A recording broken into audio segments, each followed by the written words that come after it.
क्या आप जानते हैं कि ये जमा हुआ विशाल हिमखंड और ये समुद्र एक ही पदार्थ से मिलकर बना है? आपको कैसा लगेगा जब मैं कहूँ कि ये ही पदार्थ हमारे आसपास की हवा में भी पाया जाता है, लेकिन हम उसे देख नहीं पाते।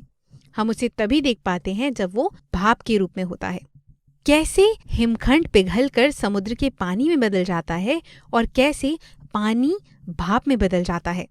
दिखने और महसूस करने में इतनी अलग अलग वस्तुएं एक ही पदार्थ कैसे हो सकती हैं?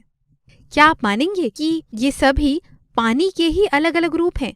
इस वीडियो में हम यही बात करेंगे कि कैसे कोई पदार्थ ठोस, द्रव और गैस अवस्थाओं के बीच में अपना रूप बदल सकता है। कैसे पदार्थ ठोस से द्रव और द्रव से गैस, वहीं वापस गैस से द्रव और द्रव से ठोस में बदल जाता है। कई बार ये ठोस से सीधे गैस में और गैस से सीधे ठोस में भी बदल जाता है। इस प्रकार पदार्थ की अवस्थाओं के आपस में बदलने को पदार्थ की अवस्थाओं का अंतर रूपांतरण कहते हैं। चलिए इसके सबसे आसान से उदाहरण की बात करते हैं जो हम अपनी रोजमर्रा की जिंदगी में देखते हैं, यानी कि पानी। इसका ठोस रूप होता है बर्फ, द्रव रूप में ये पानी होता है और गैस के रूप में ये भाप या वाष्प होता है। गैस के रूप में पानी केवल तभी दिखाई देता है जब वो भाप के रूप में हो। तो यहाँ सवाल उठता है कि कैसे एक पदार्थ की अवस्था को एक से दूसरे अवस्था में बदला जा सकता है या उसका अंतर रूपांतरण किया जा सकता है। चलिए समझने की कोशिश करते हैं। किसी भी पदार्थ की अवस्था उसके अंदर मौजूद कणों की व्यवस्था पर निर्भर करती है। जैसे कि ठोस में कण बहुत पास पास होते हैं और इनके बीच में गति करने के लिए कोई स्थान नहीं होता और इसीलिए ठोस का निश्चित आकार होता है। वहीं द्रव में कणों के बीच में थोड़ा स्थान होता है जिससे वो आसपास आसानी से गति कर पाते हैं और इसी वजह से द्रव का कोई निश्चित आकार नहीं होता और वो जिस भी बर्तन में डाले जाएं उसी का आकार ले लेते हैं। वहीं अगर हम गैस की बात करें तो इसके कण एक दूसरे से बहुत अधिक दूरी पर होते हैं और बहुत तेजी से गति कर रहे होते हैं। इसलिए गैस जो है वो अपने वातावरण में सभी जगह घूमती रहती है।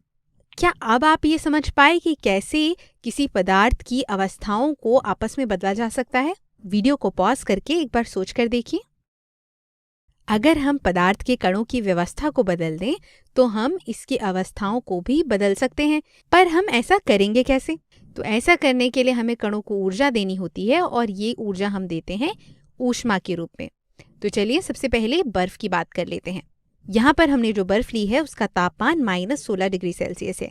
अब इसके कणों को देखिए, ये कण आपस में बहुत पास पास हैं, इनके बीच में गति करने के लिए बिल्कुल स्थान नहीं है। अब हम इसमें ऊष्मा के रूप में ऊर्जा देते हैं तो अब कणों में कंपन होना शुरू होता है और ऊर्जा जैसे जैसे बढ़ती जाती है कणों में कंपन भी बढ़ता जाता है। जैसे ही तापमान 0 डिग्री सेल्सियस पे पहुंचता है कण आपस में इकट्ठे नहीं रह पाते और एक दूसरे से टूट करके अलग अलग हो जाते हैं। गति करने के लिए उन्हें बीच में स्थान मिल जाता है। इस प्रकार बर्फ पानी में बदल जाती है।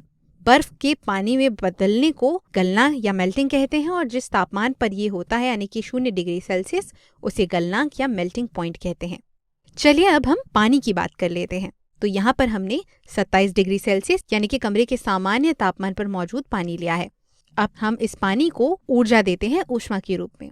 कणों में जैसे जैसे ऊर्जा जाती है कण तेजी से गति करने लगते हैं और तापमान के बढ़ते बढ़ते कणों में कंपन और गति बढ़ती जाती है और जैसे ही तापमान 100 डिग्री सेल्सियस पर पहुंचता है तो कण इस ऊर्जा को संभाल नहीं पाते और बहुत तेजी से गति करने लगते हैं और दूर दूर हो जाते हैं और इस प्रकार पानी भाप में बदल जाता है। तो यहाँ हमने देखा कि किस प्रकार से द्रव गैस में बदल जाता है। जिस तापमान पर ये होता है उसे क्वथनांक या बॉइलिंग पॉइंट कहते हैं और इस प्रक्रिया को उबालना या बॉइलिंग कहते हैं।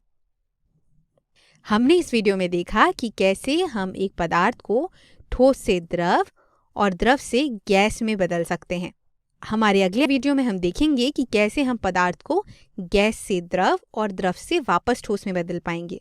और इसी के साथ हम एक और ऐसी स्थिति देखेंगे जिसमें पदार्थ ठोस से सीधे गैस और गैस से सीधे ठोस में परिवर्तित हो जाता है।